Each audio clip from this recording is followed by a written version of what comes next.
저는 시골에 살았어요. 여러분 여기 세종에 가면 세종 한가운데에 종촌동이라고 있어요. 그 종촌동에서 걸어서는 한 15분 정도 되고 자전거 타면 5분이면 가는 방축리라고 있습니다. 방축동이라고 있는데 그곳에서 교회까지 이 종촌동을 지나서 예전에는 송담이어서 송담리 이름 되게 이쁘죠? 송담. 이 송담리 언덕 제일 꼭대기에 소망교회라고 조그만 시골 교회가 있었습니다. 그 교회를 갈 때에 항상 이 뚝방길을 걸어서 가야 돼요. 찻길로 가면 돌아서 가야 하기 때문에 그냥 뚝방길을 쭉 따라서 그렇게 갈 때에 겨울에는 눈이 내려서 길이 좀 그래도 나아요. 근데 여름에는 캄캄해서 아무것도 안 보입니다. 제가 그 뚝방길을 걸어가면서 몇 번 놀래 자빠진 적이 있는데 무엇 때문에 그러냐면 뱀 있죠, 뱀.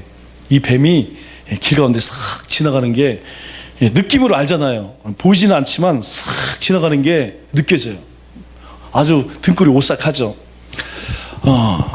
그런 어두운 밤길을 걸어본 사람은 이 빛이 얼마나 소중한지를 깨닫게 됩니다. 그 당시에는 이 후레쉬도 없었어요. 지금처럼 뭐 조그만 휴대용 후레쉬 이런 거 없었어요. 그냥 큰 저 돼지 막사 이런 데 가서 볼 수 있는 큰 거 있죠. 큰 건전지 들어가는 거. 그거 들고 다녔죠. 그런데 그거 들고 다니는 사람이 몇이나 됐겠어요. 다 그냥 다녔죠. 그냥 찬양하면서. 그때에 드는 생각이 참 이 후레쉬 하나 있으면 좋겠다. 후라시 있으면 좋겠다. 그런 생각이 들었어요. 우리 인생이 때로 그런 생각이 듭니다. 우리 인생이요. 알 수 없는 어두운 밤길 같아요. 내 마음대로 내 뜻대로 내가 소원하는 대로 되는 일이 없습니다. 내가 소원하는 것이죠. 내가 원하는 것이죠. 그런데 그렇게 안 되는 게 인생인 것 같아요. 그때에 하나님께서 우리에게 말씀의 등이시고 또 말씀의 빛이 되어 주셔서 우리 인생길, 우리 인생 가운데에 하나님이 인도하세요. 내가 내 인생을 어떻게 살아가야 할지 우리가 계획은 많이 세우지만 여러분 우리가 세상 앞에 섰을 때에 세상을 마주했을 때에 얼마나 막막합니까? 그때에 하나님께서 매일매일 주시는 말씀, 이전에는 저도 큐티하기 전에는 주일 말씀이 전부였죠. 사실 수요 예배는 자주 참석 못해요. 이 일 저 일 뭐 매일 바쁘다는 핑계로. 그러면 주일날 듣는 그 말씀, 그 한 번의 그 말씀을 가지고 일주를 살아가죠. 그런데 그 말씀이 우리의 삶에 정말 힘이 돼요. 요즘에는 우리가 큐티를 하기 때문에 매일매일 주어지는 말씀을 통하여서 내 모습을 보게 되죠. 성경을 스스로 뭐라고 이야기합니까? 성경은 우리를 보는 거울이라고 이야기를 하죠. 성경은 우리의 삶의 모습을 재는 다림줄이라고 이야기를 하죠. 우리가 어떻게 살아가야 할지 알지 못하는 이 인생길에서 하나님의 말씀은 우리의 등이요 우리의 빛이 되어 주십니다. 특별히 제가 굉장히 어려울 때에 늘 꺼내서 듣는 하나님의 말씀이 있어요. 여러분들 잘 아시는 말씀입니다. 고린도전서 10장 13절 말씀. 참 힘겨울 때에 제가 전도사 때였지만 사실 말씀을 그렇게 많이 암기하지 못해요. 지금도 많이 암송하는 건 별로 없지만 제가 이 말씀을 오랫동안 힘이 들 때마다 하나님께서 기억나게 하세요. 우리 같이 한번 읽어볼까요?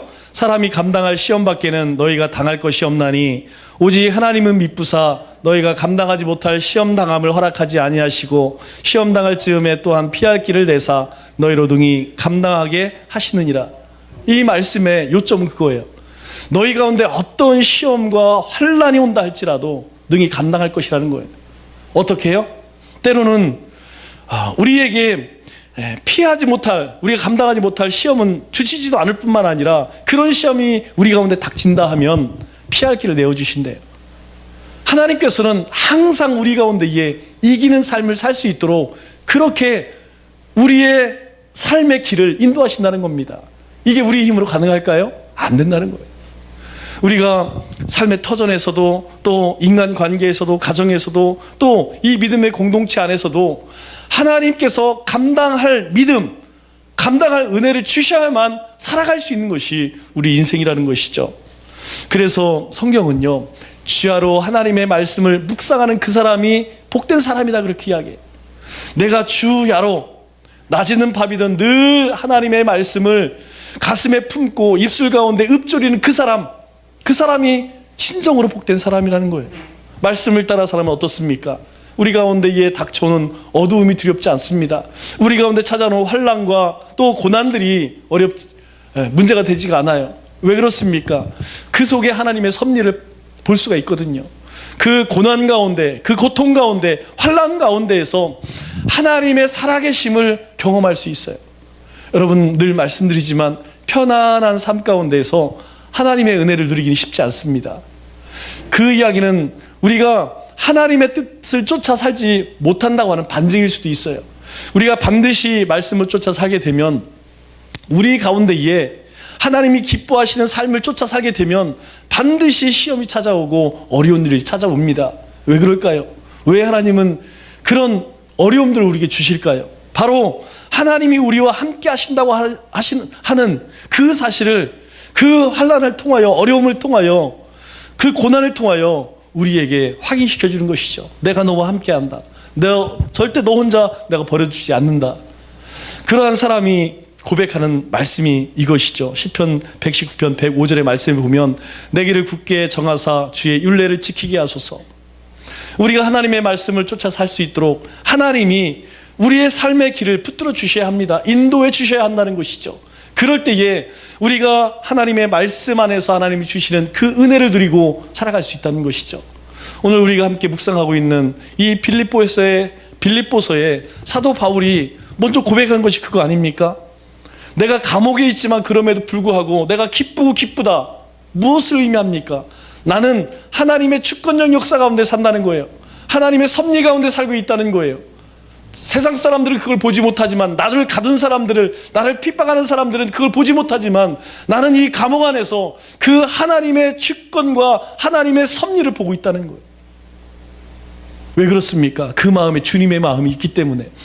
하나님께서 이 세상을 향한 그 안타까운 마음으로 주님을 보내시고 그 주님이 십자가를 지셔야 했던 그 마음을 사도 바울이 알기에, 주님의 마음을 품었기에 그는 감옥에 있으나 감옥에 있지 않으나 늘 기쁜 거예요.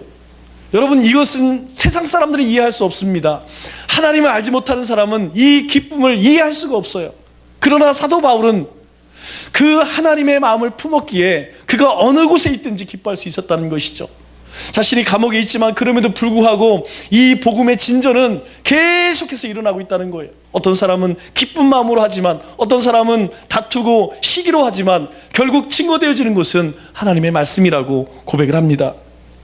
그러기에 사도 바울이 마지막 고백한 것이 무엇입니까? 나는 끝까지 하나님만 바라겠다는 것이죠. 그렇기 때문에 나는 그 하나님의 주권 역사와 하나님의 그 마음을 주셨기에 나는 주님만 바라보겠다는 것입니다. 하지만 지금 사도 바울의 처지는 어떻죠? 사도 바울의 처지는요, 여전히 감옥에서 고통스러운 상황이에요. 왜 고통스러울까요? 감옥에 갇혔기 때문에? 제대로 음식을 먹지 못하고 매를 맞았기 때문에? 여러분, 우리 몸이 아픈 것과 그리고 마음이 아픈 것, 이 둘 중에 어떤 게 더 아플까요? 여러분, 몸이 아픈 것은요, 약을 먹고 진통제를 먹고 그러면 나아요. 그러나 마음이 아픈 것은요, 이 치유가 잘 안 됩니다. 주님께서 우리의 마음을 만져주시지 않으면 우리 마음의 상처는 정말 오래 가는 거예요. 사도 바울이 그랬어요. 사도 바울이 고난을 당할 때에 로마로부터 당하는 고난이 컸습니까? 아니면 유대인들로부터 당하는 고난이 컸습니까? 유대인들, 자신의 동족들, 자신의 형제들. 여러분, 우리 사회도 5사람만 건너가면 다 아는 사람이래요.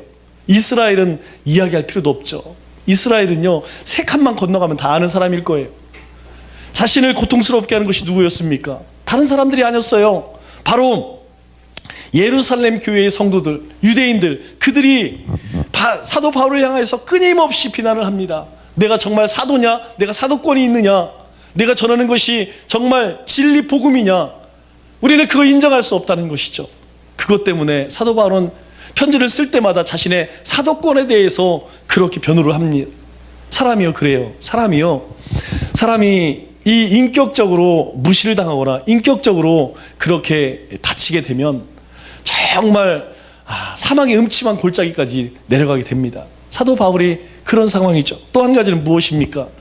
우리가 마음뿐만 아니라 우리 옛말에 그런 말이 있죠. 매 앞에 장사 없다라는 말이 있습니다. 여러분, 이 사도 바울이 정말 많은 고난을 당했어요. 수없이 매를 맞고 감옥과 강의 위협과 동족의 위협과 그런 고난 가운데에서 이제 몸이요 만신창이가 된 거예요. 몸이 버텨낼 수가 없는 거예요. 우리도 그럴 때가 있죠. 우리도 정말 열심히 믿음의 삶을 살다가 우리 가운데에 병이 찾아오게 되면 그때에 확 무너질 때가 있습니다. 여러분, 몸이 따라주지 않아요.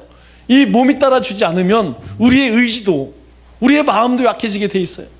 사도 바울은 어떻겠습니까? 우리가 상상할 수 없는 그런 핍박을 받았는데 그 핍박을 통하여서 그가 얼마나 고난을 많이 당했겠습니까? 그래서 더 이상 육신의 힘으로 감당할 수가 없는 거예요. 육신으로 그렇게 연약해지고 또 그렇게 인격적으로 그렇게 무시를 당하고 인격적인 살인을 당한 이 사도 바울이 이 감옥에서 정말 너무너무 힘든 상황에서 고백을 하죠. 무엇입니까? 21절 말씀을 보니까 이렇게 고백을 합니다. 이는 내가 사는 것이 그리스도니 죽는 것도 유익함이라. 나는 죽는다 할지라도 사는 것도 유익하지만 죽는 것도 내 삶 가운데에 부족함이 없다는 거예요. 유익하다는 거예요. 사도 바울은 지금 죽을 만큼 고통스러운 상황 가운데에서 자신의 삶을 보면서 이제 내 삶의 모든 것은 주님의 손에 달려 있습니다. 사도 바울이 상황은 다르지만 우리 고린도전서 15장 31절 말씀에 이렇게 고백을 합니다. 무엇이라고 고백합니까? 나는 날마다 죽노라, 이렇게 고백을 해요. 나는 날마다 죽노라. 나는 날마다 죽노라. 이렇게 고린도전서 15장 31절 가운데 고백하는 이유가 무엇입니까? 바로 자기 자신을 볼 때마다 자기 자신이 견딜 수 없도록 그렇게 더럽고 추악한 거예요.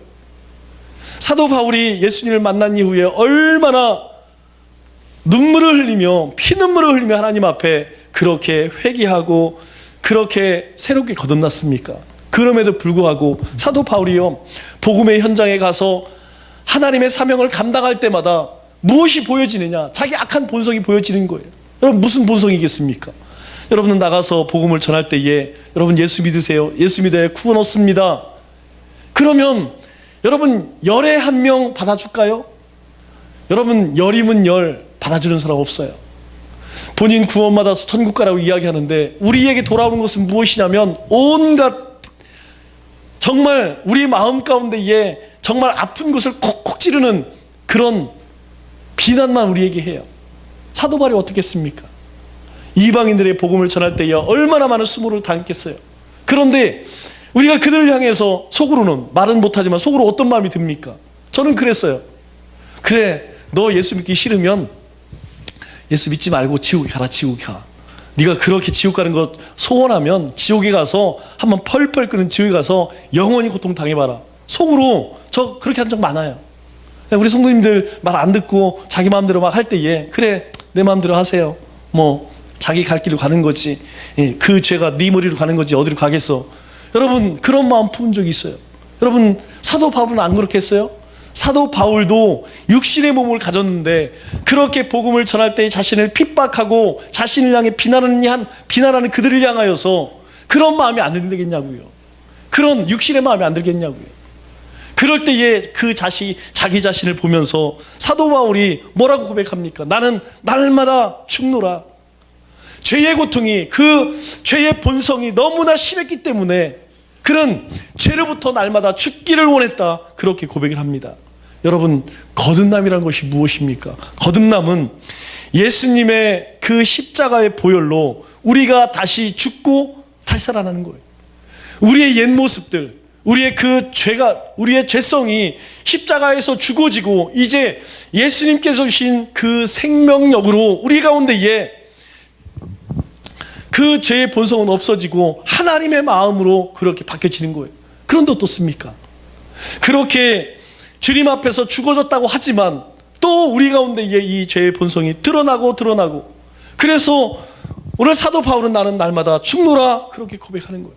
오늘 우리도 마찬가지입니다. 오늘 우리도 매일매일 우리가 십자가에서 그 십자가의 은혜 가운데 죽어지지 않으면, 그 십자가의 가운데서 우리가 철저히 부서지지 않으면 우리는요, 우리의 이 악한 본성이 또 드러나고 또 드러나고, 그럴 환경만 되면, 여건만 조성되면 여지없이 우리 가운데에 이 죄 본성이 우리 삶 가운데 나타난다는 거예요. 그래서 사도 바울이 고백하는 것이 무엇입니까? 바로 그것이 죽는 것도 유익함이라. 무엇을 의미합니까? 죽음이 주는 유익이 있다는 거예요. 죽음이 주는 유익이 무엇입니까? 23절 말씀을 보니까 이렇게 고백을 합니다. 차라리 세상을 떠나서 그리스도와 함께 있는 것이 훨씬 더 좋으니라. 그렇게 하고 싶구나. 마음 한편에는 지금 어떤 마음이 있느냐면, 차라리 내가 이 세상을 빨리 떠났으면 좋겠다. 그래서 그리스도와 함께 있는 것이 더 좋다고 생각되어질 때가 사도 바울 마음 가운데에 계속 드러나는 거예요. 여기서 떠난다라고 하는 말이 참 재밌어요. 이 떠난다는 말은 우리가 텐트를 칠 때에는 텐트를 친 줄이 있죠. 그것을 확 당기죠. 그러면 텐트가 이렇게 쭈글쭈글한 것이 쫙 펴지죠. 거꾸로 텐트를 접을 때는 어떻습니까? 제일 먼저 텐트를 친 줄들을 풀죠. 떠난다, 이 말의 어원이 그거예요. 텐트 줄을 푼다. 또 다른 의미로 집으로 돌아간다라는 의미예요. 사도 바울은요, 이제 이 세상을 떠나서 이 세상을 마무리해서 이제 영원한 본향인 하나님의 나라, 그 나라를 사모하며 그 나라로 돌아가고 싶다. 그 마음 가운데 그런 꿈을 품고 있는 거예요. 그런 마음을 품고 있는 거예요. 왜 그렇습니까? 지금 자신이 처한 상황이, 자신의 내면을 보면 더럽고 추악한 이 죄의 본성이 그냥 시도 때 없이 일어나고, 또 주의 환경을 보면 자신의 동족들, 그리고 저 이방 사람들, 수많은 대적들이 자신을 그렇게 죽이려고 비난하고 감옥에 가두고 매를 맞고, 영적으로나 육적으로나 견딜 수 없는 그런 상황이기 때문에 사도 바울은 내가 차라리 이 세상을 떠나면 무엇으로부터? 이 죄악으로부터, 내 안에 있는 이 죄악으로부터, 저 세상 사람들이 행하고 있는 죄악으로부터 내가 자유함을 얻지 않겠느냐. 여러분, 죽음이 주는 유익이 무엇이냐? 우리에게 자유를 준다는 거예요. 왜 우리가 죽어져야 하느냐? 왜 진리가 너희를 자유케 하리라 라고 말씀하셨느냐? 우리가 죽어질 때에 그때 비로소 자유함을 얻게 된다는 거예요. 여러분, 우리가 누군가를 미워해요. 그러면 우리 마음 가운데 절대 자유함을 누릴 수가 없습니다. 우리가 하나님 앞에 범죄하였어요. 절대 하나님 앞에 섰을 때에 하나님을 향해 기도하거나 찬양하기 어렵습니다. 왜 그래요? 그것이 우리의 마음을 계속해서 괴롭히거든요. 나와 싸웠던 그 사람, 내가 괴롭혔던 그 사람, 내가 죄 가운데에 나의 발목을 잡고 있는 그 죄, 그것이요 우리를 불편하게 해요. 그런데 우리가 그것을 이겨냈을 때 어떻습니까? 우리는 자유로워요. 오늘 사도 바울이 우리에게 첫 번째 죽음이 주는 교훈에 대해서 그걸 이야기하는 거예요. 내가 죽어지면, 너의 자아가, 내 본성이 죽어지면 그때 비로소 진정한 자유함을 누릴 수 있다. 왜 그렇습니까? 오늘 우리 가운데에 정말 내던지기 어려운 것들이 있어요. 그것이 무엇이냐면 요한일서 2장 16절에 이렇게 이야기하죠. 이는 세상에 있는 모든 것이, 여러분, 세상에 있는 모든 것이라고 합니다. 세 가지를 이야기해요. 육신의 정욕과 안목의 정욕과 이생의 자랑이니. 더 쉽게 풀이하면 그겁니다. 돈과 명예와 권세. 더 쉬운 말로 하면 부귀영화를 이야기하죠. 하나님이 아닌 이 땅에서 내가 정말 이것만 있으면 행복하겠다고 하는 그것을 이 요한 사도는 육신의 정욕과 안목의 정욕과 이생의 자랑이니, 이 세 가지가요 세상에 있는 모든 것이래요. 그런데 이것은요 하나님께로부터 온 것이 아니래요. 아버지께 온 것이 아니요 세상으로부터 온 것이니. 그런데 우리는 누구와 함께 동행하고 있습니까? 우리는 누구랑 함께 살아가고 있죠? 하나님으로부터 보내심을 받은 주님과 동행하는 것이 우리의 삶이에요. 그렇기 때문에 우리는 이 세상을 향해 죽어지고 죄를 향해 죽어져야만 하나님으로 돈 주님과 하나님께서 우리에게 주신 말씀과 동행하며 살아갈 수 있다는 것이죠. 그때에 우리는 비로소 자유함을 누릴 수 있다는 거예요. 저는 여러분이 그랬으면 좋겠어요. 여러분들이 믿음의 삶을 살아갈 때, 또 하나님이 여러분에게 주신 사명을 감당할 때, 왜 나에게 이런 것을 주었을까? 왜 하나님은 나에게 이런 것들을 자꾸 맡기실까? 정말 귀찮아 죽겠네. 이것이 아니고 하나님이 주신 그 은혜를 통하여서, 그래, 하나님께서 이 시대에 나를 부르셨구나. 하나님께서 많은 사람들이 있지만 그중 가운데에서 이 일을 위해서 나를 세워주셨구나. 우리가 똑같은 일을 하나님으로부터 받았지만 그 일을 어떻게 하느냐? 그것은 내 모습이 십자가에서 죽어져 새롭게 되었을 때에 내가 맞이하는 모든 환경들, 내가 감당하는 모든 사역들, 그것이 기쁨을 누릴 수 있다는 거예요. 제가 예배를 준비하면서 그런 생각이 들어요. 우리가 찬양이 없이 예배를 드렸던 거하고, 우리가 그냥 수요 예배처럼 드린 거 2번인가 3번 드렸죠? 그런데 제가 그 인터넷 들어가서 설교를 들어봤어요. 근데 제가 이렇게 들어보니까 뭐 힘이 없어. 제가 느끼기에요. 힘이 없어. 그래서 안 되겠다. 그래서 원래 콘티를 다 짜놨다가 바꿨어요. 잘하든 못하든 간에 그래도 우리가 예배 시작하기 전에 그냥 힘차게 찬양을 하고 예배를 시작해야겠다. 그 가운데서도 내가 오늘 이 찬양 꼭 해야겠다. 내가 우리가 정말 죄로부터 우리의 자유함을 얻기 위해서는 우리 입술로 선포하는 것, 우리 입술로 하나님 앞에 고백하는 것, 이것이 중요하겠다. 그런 생각이 들더라고요. 그런데 우리가 되든 안 하든 그렇게 주님 앞에 찬양을 할 때에 하나님이 주시는 확신이 있어요. 하나님이 주시는 믿음이 있어요. 무엇입니까? 아, 그렇구나. 하나님께서 우리 가운데 그 일을 하셨구나. 아, 그렇구나. 하나님께서 오늘도 우리의 삶 가운데 함께 하셨고, 또 우리 하나님께서 남은 3일도 함께 하시겠구나. 그래서 죄를 이기고 세상을 이기게 하시겠구나. 그래서 나로 하여금 그 주님 안에, 주님의 은혜 가운데 말씀 안에서 진정한 자유함을 누리게 하겠구나. 제가 그런 마음이 들더라고요. 여러분들 다 알다시피 찬양은 제가 정말 은사가 없어요. 이 앞에만 쓰면 정말 목이 다 막혀요. 그럼에도 불구하고 하나님 앞에 그렇게 마음을 다해서 찬양할 때에 하나님이 주시는 기쁨이 있어요. 하나님이 주시는 확신이 있어요. 하나님이 주시는 자유함이 있어요. 저는 여러분들이 매일 삶 가운데 그걸 누렸으면 좋겠습니다. 오늘 사도 바울이 내가 이 세상을 떠나서 나 정말 죽고 싶지만 그것이 내 삶 가운데 참 유익될 수도 있지만 내가 그리스도의 십자가 안에서 자유함을 누리는 것, 그것이 진짜로 내가 죽어지는 것이다. 그렇게 고백하고 있죠. 두 번째로 이 죽음이 주는 유익이 무엇이냐면 완전해진다는 것입니다. 지금은 모든 것이 불확실하고 희미하지만 우리가 주님 안에서 죽어질 때에 주님의 세계가 보여진다는 거예요. 주님의 계획이 보여진다는 거예요. 여러분, 우리 인생 그렇지 않아요? 내가 하고 싶은 것 간절하면 여러분 다른 소리가 들리지 않습니다. 오늘 뉴스를 보니까 오늘도 여전히 사기꾼들이 많아요. 신종 바이러스를 이용해 갖고 사기 쳐먹는 사람들이 많이 있어요.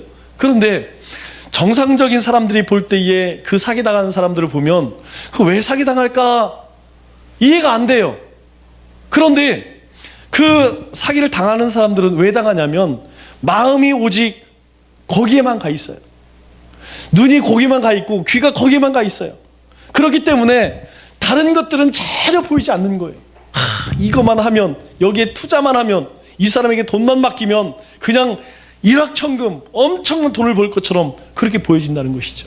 그러나 우리가 정신을 차리고 우리가 조금만 눈을 좌우로 돌리면 그것이 얼마나 허망한 것인지 알게 되죠. 우리 인생 가운데 그러한 것들이 얼마나 많습니까?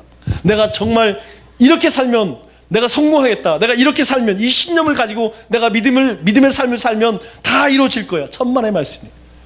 신앙생활은 그렇게 되는 것이 아닙니다. 우리가 십자가에서 우리가 죄로부터 우리가 하나님의 말씀으로 죽어지게 되면 우리는요 점점점 주님이 보여진다는 거예요. 우리가 보았던 그 세상, 신념, 확신, 그것은 점점점 사라지고요. 무엇이 보여지냐면 주님의 나라가 보여지는 거예요. 주님이 우리에게 약속한 것들이 보여진다는 거예요.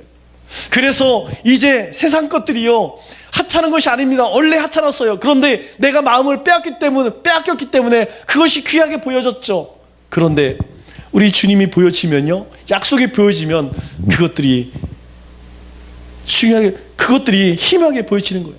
그것이 아무것도 아니라는 것이 보여지는 거예요. 왜 그렇습니까? 우리가 주님을 닮아간다는 증거죠. 우리가 주님과 함께 한다는 증거죠. 우리가 점점점 온전해지고 있다는 증거죠. 그래서 어떻게 해야 합니까? 우리가 매일매일 성화되어져 가는 거예요. 우리가 매일매일 말씀을 통하여, 기도를 통하여서, 그리고 주님과 함께함을 통하여서 우리의 삶이 매일매일 주님을 닮아가는, 주님이 가신 그 길을 가는 그런 삶을 살아가는 것이죠. 말씀을 맺도록 하겠습니다. 오늘 우리가 십자가에서, 주님의 말씀 안에서 죽어져야지 우리는 참 자유를 누릴 수 있습니다. 여러분, 지금 우리의 마음을 불편하는 게 있습니까? 내 삶 가운데에 내 마음을 붙들고 있는 게 있어요. 그것이 있다면 여러분, 주님 앞에 내놓으셔야 합니다. 내 힘으로 그것을 쫓아다니고 내 힘으로 안 돼요. 우리 가운데 더 큰 어려움, 고난만 찾아옵니다. 그것을 주님 앞에 살포시 내려놓으면 주님께서는 두려워하지 말아라, 염려하지 말아라, 내가 함께 할 것이고 피할 길을 내어주실 것이다. 그렇게 우리에게 주님께서 자유함을 주실 거예요. 우리가 주님의 십자가에서, 복음 안에서 죽어지게 되면 우리는 점점점 주님을 닮아갈 수 있어요. 내가 죽어지지 않으면, 오늘 사도 바울의 고백처럼 죽어지지 않으면 우리는 주님이 가신 길, 주님이 우리에게 보여주셨던 하나님의 나라, 그 나라 바라보지 못하고 살아갑니다. 이 남은 3일도 주님의 말씀 안에서 새롭게 거듭나 주님이 주시는 참 자유와 날마다 주님을 닮아갈 수 있는 우리 믿음의 권속들 되시기를 주님의 이름으로 축원합니다.